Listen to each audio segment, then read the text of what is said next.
Alagang Amoso, Associated Marine Officers and Seamen's Union of the Philippines. Ang programang para sa mga Filipino seafarers at kanilang pamilya. Maghahatid ng impormasyon, magbibigay ng inspirasyon, at tatalakay sa kanilang mga sitwasyon, kalagayan at iba pang mga pangangailangan. Alagang Amoso. Kasama si Camille Simbulan dito sa Radyo Pilipinas World Service at Radyo Pilipinas Radyo Publiko. Pagbati, magandang araw po and welcome po muli sa Alagang Amosup, ang serbisyo publiko sa radyong hatid ng Associated Marine Officers and Seamen's Union of the Philippines o Amosup at ng Radyo Pilipinas World Service. Sa programang ito ay pinag-uusapan po natin ang iba't ibang mga programs and welfare services ng Amosup para sa mga miyembro at dependents ng ating union. Tinatalakay din po natin dito ang mga napapanahong issue tungkol sa mga karapatan at kapakanan ng mga magigiting nating Filipino seafarers or sea-based overseas Filipino workers. Sinatawag din po natin silang modern day heroes. Ano? Ang Alagang Amosup ay napapakinggan sa mga shortwave frequencies na 9.370 MHz, 9.925 MHz at 12.120 MHz. Sumasahim papawid din po ang ating programa sa flagship station na Radyo Pilipinas Radyo Publiko 738 kHz tuwing linggo alas 7 hanggang alas 7:30 ng gabi. Syempre, special shout out sa mga miyembro ng Amosup at sa lahat po ng mga Pilipinong mandaragat sa iba't ibang panig ng mundo na nakatutok o nakikinig sa atin. Alagang Amosup dito sa Radyo Pilipinas World Service at Radyo Pilipinas Radyo Publiko.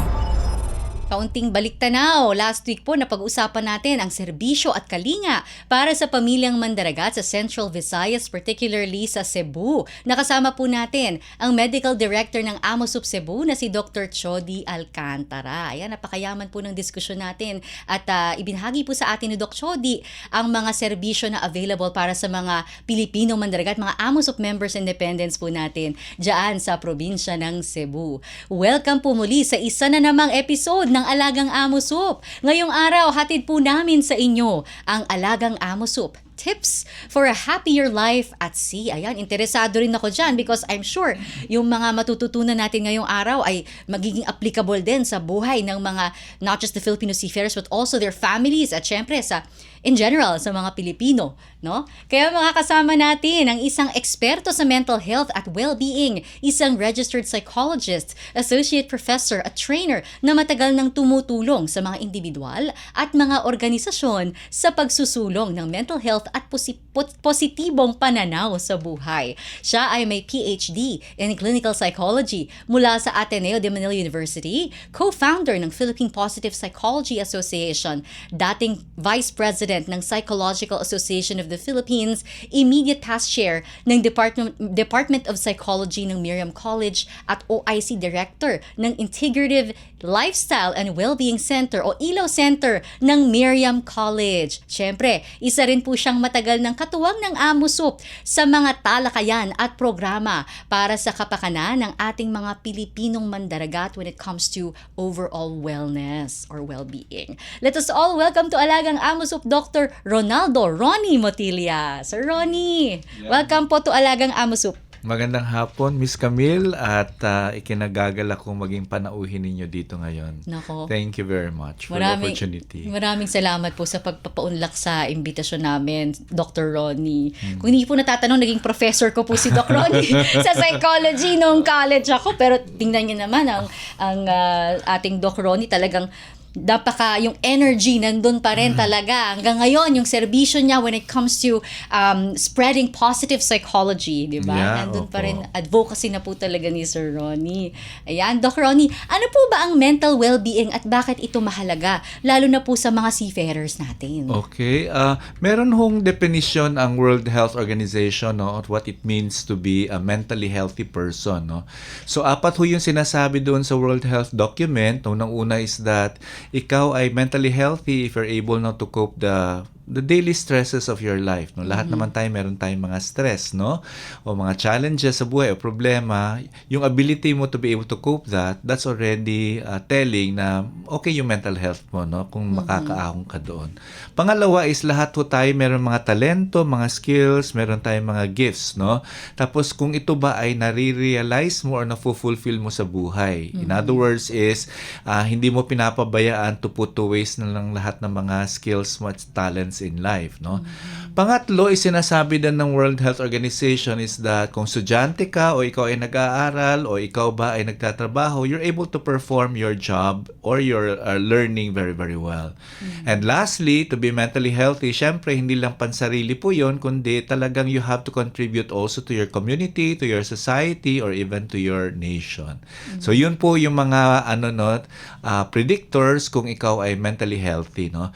Pero in simple parlance lang, no, ang sinasabi lang ng World Health Organization is that kaya mo bang talagang maiahon ng sarili mo sa mga stresses or sa mga challenges sa buhay mo at tapos ikaw pa rin ay cognitively okay, meaning to say magaling ka mag-decision sa buhay mo, tapos emotionally okay, mas marami kang positive emotions rather than negative emotions, or kung may mga negative emotions man po kayo, you're able now to handle your anger, your depression, or your anxiety in life. And above all, talagang resilient ka, no? Your ability to bounce back after experiencing some difficulties in your life. So you're able to do that, then you're a mentally healthy person. And this is very, very essential, no? Importante din po ito sa ating mga seafarers dahil alam po natin, base sa research at sa karanasan po nila, na dumadaan din po sila sa mga mental health issues, no? Which we will tackle later on, no? Opo. Lalo na po, iba naman yung atmosphere din talaga pag nasa barko. Tama po. Ano po ba, sir, ang dami nyo na po siguro mga narinig na storya, lalo na po kasi nagko-conduct po kayo ng mga talks among our members po, mga seafarers natin and their families. So sir, ano po ba yung mga karaniwan na mental and emotional challenges na nararanasan po ng mga Pilipinong mandaragat natin na nakaka-apekto po sa motivation nila, sa mental wellness po nila? I will cite some mga challenges nila or mga stressors nila na talagang it impacts their mental health and well-being. Unang-una po yung isolation and loneliness, no? I think that's number one, no? Kasi kung ikaw ay mahiwalay sa mga mahal mo sa buhay, sa safe space mo, talagang magkakaroon kayo ng anxiety, magkakaroon kayo ng parang shaking, no? Your mental health and well-being is going to be shaken kasi nga yung mga comfort zone mo nawawala po siya, no? Tapos you're going to be in the ocean for how many months po yan? Usually mga 3 months to 6 months po yan, ano? So talaga mawawalay ka sa kanila, and that brings about anxiety and stress to them, no? So yun po yung isa, being away from your family for months or really for several months, talagang that's going now to impact your mental health. Ang pangalawa naman po is that alam po natin sa barko, you will experience also long hours, no? Okay. So extended shifts and irregular schedule, that's going now to result also in exhaustion, tiredness, and then magkakaroon tayo ng chronic fatigue, which can increase now your level of irritability minsan, yung ating also yung well-being is compromised, no? Tsaka yung cortisol or yung tinatawag na stress hormones. Yung stress hormones mo talagang mataas po yun, ano? Yung level of stress. And usually kung medyo talagang sobra-sobra yung level of cortisol mo, talagang magkakaroon tayo ng illness, ano? Not only physical but also mental challenges. Nagmamanifest na siya sa iba-iba pong, no? Tama po. Sa katawan natin, magmamanifest po yun, no? Kaya nga sinasabi natin, ano ba yung spelling ng disease, no? Disease. If your body is not at ease, you get a disease, no? Kung marami kang iniisip, tapos yung katawan mo talagang manifest po yung ating mga sakit, no? Pangatlo po is high stress work environment, no? Like for example, kung nasa laot ka tapos may bagyo, tapos unpredictable din po kasi. No? Even if you have the high technology, nonetheless, no? Minsan hindi mo rin talaga ma-predict talaga, no? O yung naikwento mo nga yung recent na nangyari dito lang sa atin malapit, ano? Talagang unfortunate, no? Some of the seafarers really were not able to make it. Pero yung mga yung mga taong nag-survive, I'm sure the trauma, the stress, no, the post-traumatic stress disorder na tinatawag namin, na kahit wala na ho kayo doon sa stressful situation, nonetheless you carry the trauma, no? So minsan nagpapanik kang bigla, umuulan lang o may konting alon lang, that brings about all the bad and the traumatic experience that you had experienced, no? Ayun. Tapos ho, just in case for example, kung meron ho kayong mga medical and mental care, no? Like for example, may mga mental challenges, meron kayong mga trauma na nanunumbalik sa iyo, wala naman psychologist po doon, 'di ba? Opo. Wala naman mental health service provider doon, ano? So that's going to aggravate your situation. So sometimes unnoticed na lang o hindi na attend for a longer period of time kasi nasa barko po Kasi kayo. po, opo. Also, kung merong mga mga grave medical conditions, wala mang hospital po doon, no? Siguro meron May lang mga medical first officer. may Opo. medical officer, Opo. but in terms of the equipment that might be necessary, baka wala po siya doon. Pero maidagdag lang natin, no, Dr. Mutilia. Yes po. Kasi since 2019, yung ating telehealth sa Amos of Siemens Hospital, nag-offer na rin ng telemental health. That's great So perhaps to we can know. share on our Oo. screens in a bit yung details ng telemental health. Kasi Doc Ronnie, isa po yan sa mga na-identify ng Amos of na challenges talaga ng mga seafarers natin, Ayun. yung mental health. Lalo na kapag on-board sila, at least meron silang mai-email. Tama Although po. we know naman na on-board meron silang mga officers din na pwedeng tumulong sa kanila, pero alam lang, basta malaman lang nila na ang union din natin ay meron din pong mga initiatives for them. That's Opo, very bukod po good. sa barko, syempre yung mga initiatives natin sa lupa, gaya po ng mga talk series nyo, Doc Ronnie, at nila Doc Marge, and yung mga ganyan po initiatives, para pinapakita lang po natin sa mga members natin, independents, na we're pulling these experts para po matulungan kayo to deal with all of these challenges affecting not just your physical, mental, but your overall wellness. Opo. I'm very, very happy to know that, no, na meron kayong Telemental health. mental health, no? Talagang, I mean, for the seafarers who are listening right now, please take advantage of that, no? Kung kayo ay Yes. nalulungkot, kung Sa kayo ay barko. talagang anxious, tawagan po natin yung mga Email. numero or email po sila at meron ho doong sasagot sa inyo, no? Importante po yun. Yes, sir. Sige. Sorry, sir. May isa pa ho akong talagang, Go ahead, sir. yung cultural barriers also, di ba? Oh, yes. That's going to also add to your anxiety, no? Or stress. Kasi for example, iba-ibang klaseng English, iba-ibang lahi, iba-ibang May pagkain, communication barrier. barriers. Oo. So, yun po siya, yung ating mga Common po na common. based on your experience po, Tama po. dealing with our seafarers. So, having said that po, ano po yung mga tips or yung mga tinatawag niyo po sa inyong talks, yung mga joyful habits na makakatulong po sa well-being ng mga seafarers natin? Pag nahaharap sila sa mga ganyang sitwasyon, or even yung, kahit po yung, yun nga po, yung loneliness, yung being far away from their loved ones. Kasi hindi po maiwasan yan, syempre, dadalaw sa'yo yung lungkot, lalo na kapag na-miss mo yung mga holidays. Tama po. Kapag yung kontrata mo ang haba, masasagasaan yung Pasko, New Year, birthday ng mga mahal mo sa buhay. Sir, ano po yung mga habits, mga tips, useful tips po na binibigyan nyo sa mga seafarers natin? Opo. Nabanggit niyo po yung mga joyful habits, no? Ito yung mga habits na ito talagang base ito sa science, no? That is why I'm really into positive psychology po, kasi it is a scientific study of what makes people happier, healthier, and really live a flourishing life, no? So base talaga ito sa mga evidence-based scientific investigations kung paano maging malusog, maging masaya, at magiging talagang successful yung tao, no? So yun po siya. Ang babanggitin ko lang po, no? Sorry kasi science po ito, no? Babanggitin ko yung isang pag-aaral. 20 years na ho siya nag-aaral about the importance of joyful habits at saka yung positive emotions, no? Ang scientist po na ito ay si Dr. Barbara Fredrickson, at base ho sa kanyang mga 20 years of research, sabi niya, ang isang tao sa teorya niya, no? Ang teorya niya ay tawag na Broden and Bill theory, no? But i-simplify ko lang po, no? Sinasabi sa kanyang research na pag ang isang tao po punong-puno at marami ho siyang happy emotions, no? Or joyful emotions like happiness, joy, love, contentment, etc., mas malawak ho kayo mag-isip. Okay? It broadens your horizon of mental thinking. At pangalawa ho, you become innovative, you become creative. And at the same time also, ang kagandahan ng positive emotions is that it also now makes you more resilient. In other words, pag meron kang mga problema, madali mo talaga itong makaahon sa problema. And lastly, sinasabi niya, these joyful habits or joyful emotions can really now make you a better person, a better dad, a better seafarer, a better captain, or a better husband or whatever, no. So yun po siya, no, nakita po niya talaga yun, no. At maraming researches yung ginawa niya na sinundan din ng mga ibang siyentipiko na talagang yung having a joyful emotion and then joyful habits can really now make you broad-minded, creative, innovative, resilient, you have grit ang tinatawag, no, titibay yung kalooban mo at mas magiging mabuti kang tao at professional. Okay? So, siguro gusto mo na malalaman kung ano yung mga iba't ibang mga pamamaraan, no? Opo, Mga joyful sir. habits, no? Sige po.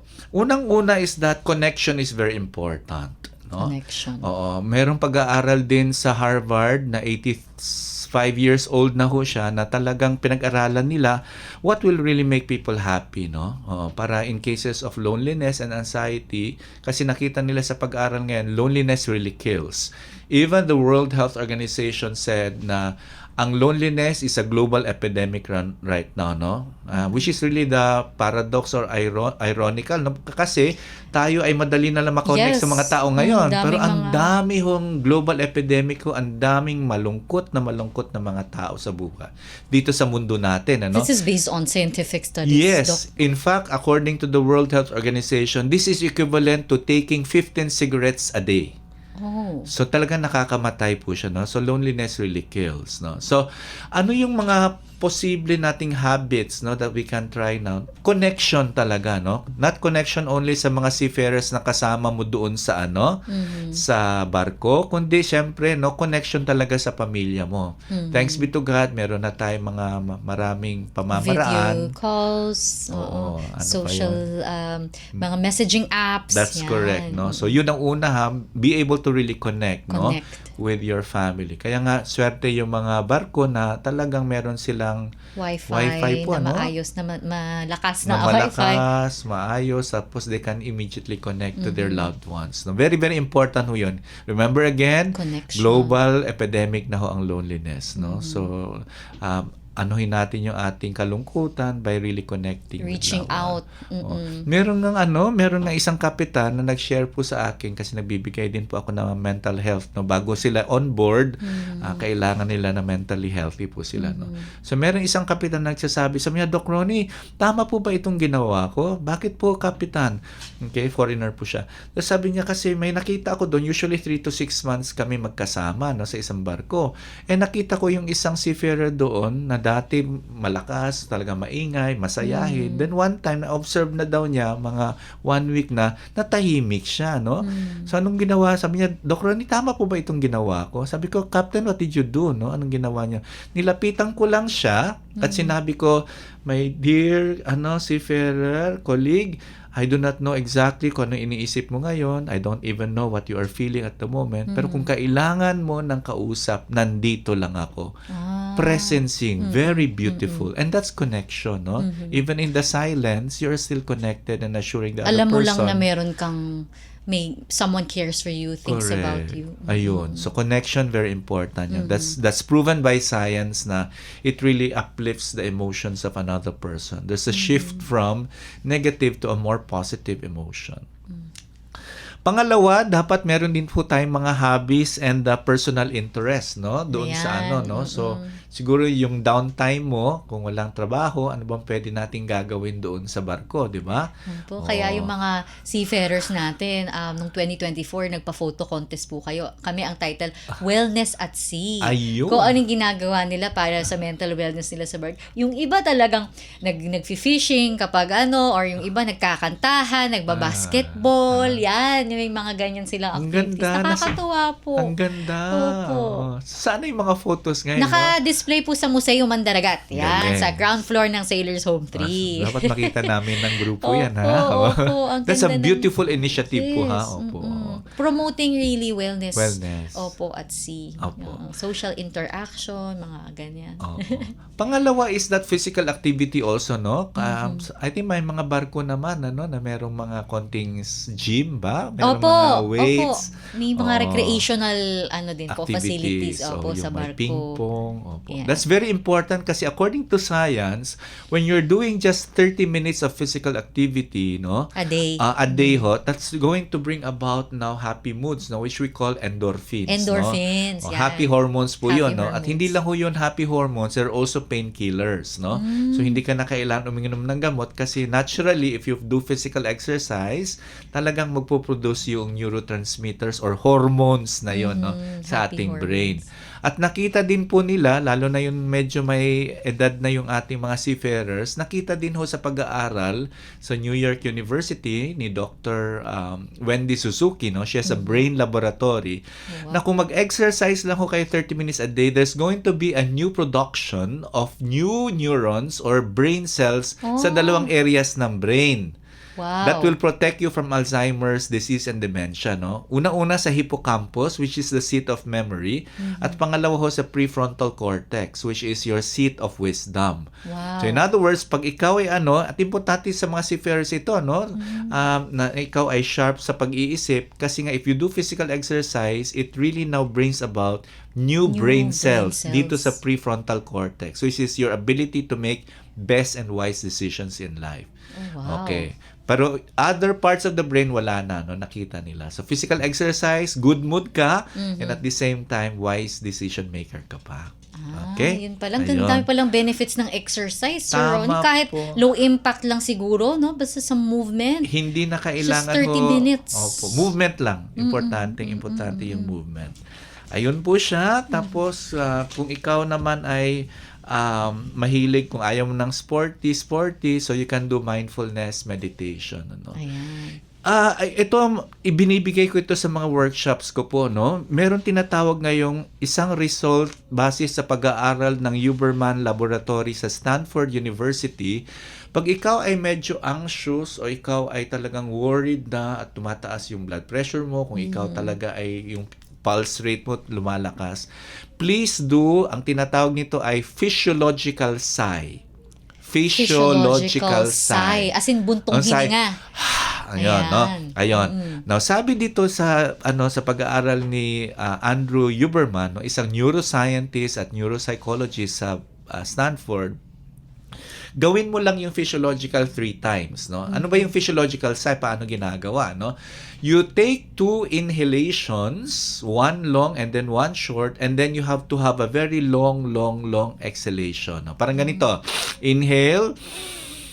Then, bago ka mag-exhale, isang quick inhalation. Paano? Parang hihikbi ka pa.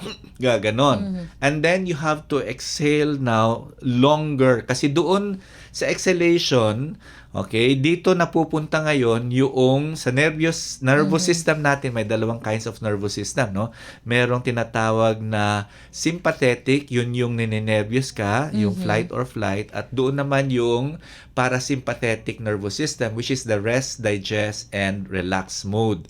So kung ikaw ay medyo kinakabahan, you take physiological sigh, inhale, tapos exhalation, nasi-shift ka na ngayon doon sa relax. Yung nervous system mo ngayon is going now to be shifted from the sympathetic, the flight, the fight, or the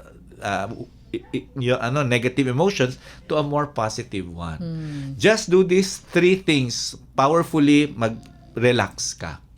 That's based on science. 3 consecutive times. So, inhale, quick inhale, then exhale for the longest time. Then, ganun lang. 3 times lang yan, ha? Okay, Then you'll feel the marirelax shift. ka na. Yes. Ayun. Nako, very helpful yan, ha? Para dun sa mga listeners natin, na kuwari, biglang may emergency, minsan nagkakaparang Tama. feeling mo, nagpa-panic attack ka na, nag-anxiety ka na. So, yan, yung physiological sigh. Sigh, oh. Yan, Para bagong kung- learning po sa atin yan lahat, Doc Ronnie. Oh, salamat. Kung hindi nyo ako maintindihan, you just Google na lang, no? You can go to YouTube, Physiological physiological sigh. para din tuturuan kayo ngayon noon kung paano po yung ginagawa, no? But yun lang, double inhalation, then longer exhalation. Ayun po siya. Ayan. So, Ayan. Doc Ronnie, ang dami pang questions. Napakarami namin natututunan sa Sige inyo. na. Parang bitin po yung 30 minutes sa atin. Oo. Ayan, sir. Pero, so, another question, sir, no? Maaari po ba kayong magbigay ng mga tips po kung paano nakakatulong yung communication sa pamilya at social support sa pagpapanatili ng mental and emotional well-being ng mga seafarers. Like, for example, ang mga seafarers, syempre, yung on the daily po, no? Tsaka, how do we keep the balance? Kasi, of course, we know that, like, as you mentioned, that's where they draw strength from, no? Yung kapag, kunyari, siguro, nalulungkot, ganyan, pag yung tumawag na yung pamilya nila, yan yung nagbibigay ng lakas sa kanila, lalo na kapag stress sa work, ganyan. Pero sometimes din kasi, may times na parang gusto mo rin magpahinga. Tama po. Or minsan nagiging, yung paano po kaya yung tips nyo para paano i-balance yan? Dapat ba mayroong communication with the family na, mag-set tayo ng schedule kung kailan tayo, parang gano'n, yung may mga ganyan ba dapat na na sineset with the family, yan, boundaries or ano? Opo, no, importante po 'yun, no, kasi unang-una iba-iba yung time zone nila, no. Yes, opo. So kung tulog Yan ang na yung challenge, pamilya mo dito tapos gising ka pa, no, you have to be considerate also to your children na kasi mag-aaral May pa pasok, sila. opo. Tama po, no. Tapos si Mrs., you have to take good care of the children, no, lalo kung wala akong kasambahay po, no. Tapos minsan naman okay naman ang Pilipinas na mga tao, pero siya naman yung kailangan niya matulog, no. So Opo. importante ho, magkakaroon talaga ng agreement. Ayun, as you mentioned nga, no, talagang, sige, kailan pwede magkausap ang mga bata, anong oras, okay? So, kailangan nyo rin magpahinga, kailangan ko rin magpahinga, no? So, we have to find really to make a compromise para ho yung well-being mo naman hindi rin mako-compromise, ano? Kahit nahugising kayo, puyat naman o tulog-tulog kayo, so hindi rin magiging meaningful yung communication po, no? So kailangan talaga mag-usap kung anong pwedeng mga araw or siguro Sabado-Linggo kasi nga wala nang pasok naman yung mga bata.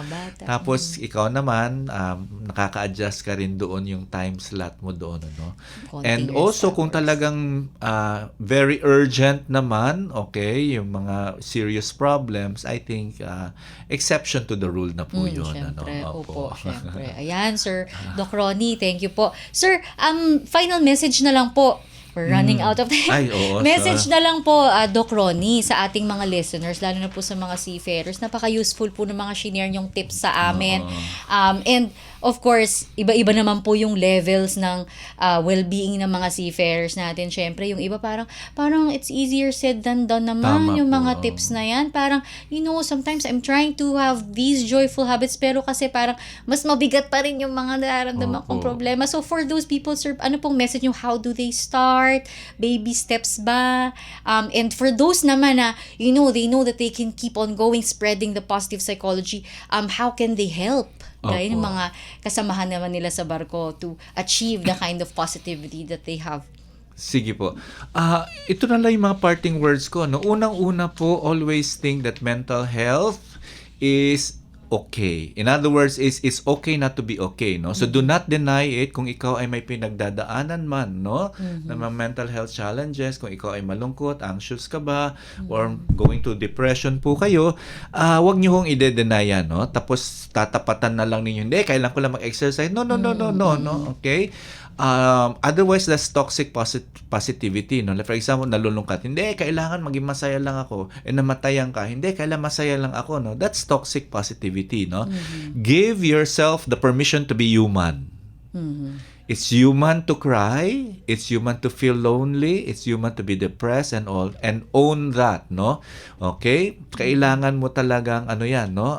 I-accept yan, i-acknowledge na lahat tayo ay pagdadaanan po yun, no? And it's human to do that, no? Okay? Kaya lang, wag naman ninyo masyadong tambayan ng matagal, ano? So you have to use mga skills para humaahon kayo, no? For example, as I said, connect immediately to people. Kung gusto mo na mapag-isip ka muna, gusto mong ipagdasalan mo muna ba yan, then kung you pray for yung the right strategy to really address your problem, then, but eventually you have to connect to people And then, yun na nga, no? You can pray about it. Okay? You can also do some meditation. So, lahat ho yung sinasabi ko rin po, no? Yung thankfulness. Tapos, all the other mga techniques na na-share ko po sa inyo. But please never deny that you are going through a difficult time, It's no? important to acknowledge. Acknowledgement Yes. is very, very important. No? Denial does not really advance or does not really cure or does not really heal. No? Tsaka, Doc Ronnie, siguro bukod dun sa pag-acknowledge na may pinagdadaanan ako, I'm not okay. It's okay din to acknowledge that you need help. That's Especially very professional important. help Oo. po, Doc Ronnie, no? Oo. Tama po yun. Kasi merong iba, hindi, kayang-kaya ko ito, no? Pwede naman po yun, no? For a time, kung kaya pa ng resources mo, both internal resources mo, no? Kung kaya pa. Pero kung talagang, usually, if after 2 weeks, Okay, 2 weeks. kung after 2 weeks talagang nandyan pa rin yung kalungkutan, nawawalan ka na ng gana, wala ka na energy, tulog ka lang ng tulog or kain ka lang ng kain. And then, worse is that you might have some ideas of taking away your life. Kung 2 weeks na ganito po yun, kailangan na ho ng immediate professional help. Yun ang sinasabi namin. 2 weeks is yung pagitan lang. No? But after that, kailangan ng urgent need for a professional help. Yan. So, kung may mga ganyang karanasan po kayo, wag po kayong mag-atubili na either lumapit po sa inyong mga senior officer sa barko Tama or po. on your screens po, i-share namin yung Amosup Med Connect. Yan, yung telemental health email address natin na pwede, kung saan po kayo pwede mag-reach out din. Kung gusto niyo naman pong sa Amosup lumapit, meron po tayong psychology department sa ating Ang hospital. galing, Ayan. galing. And syempre, dito sa Lupa, pag nasa Manila kayo, nandyan sina Doc Ronnie sa Amosup Siemens Hospital. Yes po. Mondays po, twice a month, nandiyan po sina Doc Ronnie, sina Doc Mart, sina Miss Eileen, sina Miss Miss Bea, Olive. yes, Miss Olive, yan. Para po mag-share ng kanilang expertise, gaya po ni Doc Ronnie ngayon, napaka-helpful po ng tips nyo. Maraming salamat. My honor. Naku, Doc Ronnie, sana pala namigay tayo ng libro nyo kasi nung a few years back, nabasa ko yung libro ni Doc Ronnie about positive psychology and it really helped me a lot and inspired me talaga to have a positive mindset talaga. Naku, ang daming pinagdaanan sa buhay ni Doc Ronnie pero naku, napaka-strong, napaka-spreading good vibes, spreading positivity all around and we're really blessed to have you in Alagang Amosup, Doc Ronnie. Maraming salamat po sa pagpapaunlak sa amin. It's my pleasure and my honor. Maraming salamat po. Ayan, okay. Para sa mga listeners natin, on your screens po, nandyan ang impormasyon ng Amosup Contact Center. Yan, nandyan po ang telephone at mobile numbers natin sa Globe and Smart. Paalala lamang po, ang Amosup Contact Center o ACC ay kukontak lamang po sa pagtawag. Ayan, gamit yung mga numero na yan. Siyempre, andyan din po ang Amosup Official Facebook page and Amosup Official Facebook group.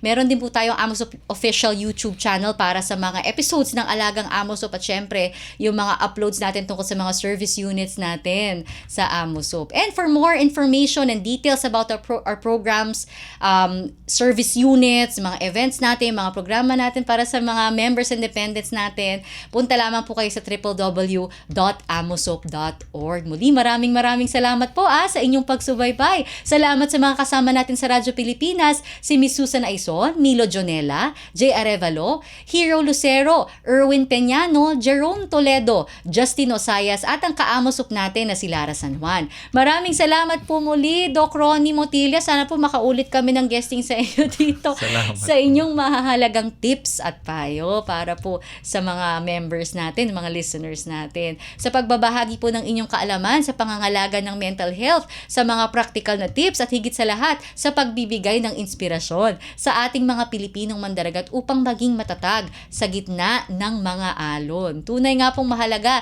na hindi lamang ang ating physical na katawan ang inaalagaan, kundi pati na rin ang ating isip at damdamin. Pagbati rin po muli sa lahat ng mga miyembro at dependents ng Amosup na siyang inspirasyon ng lahat ng mga programa at serbisyo ng ating unyon. Atin din pong subaybayan ang programang Alagang Amosup sa Radyo Pilipinas World Service at Radyo Pilipinas Radyo Publiko 738 kHz tuwing linggo, alas 7 hanggang alas 7:30 ng gabi.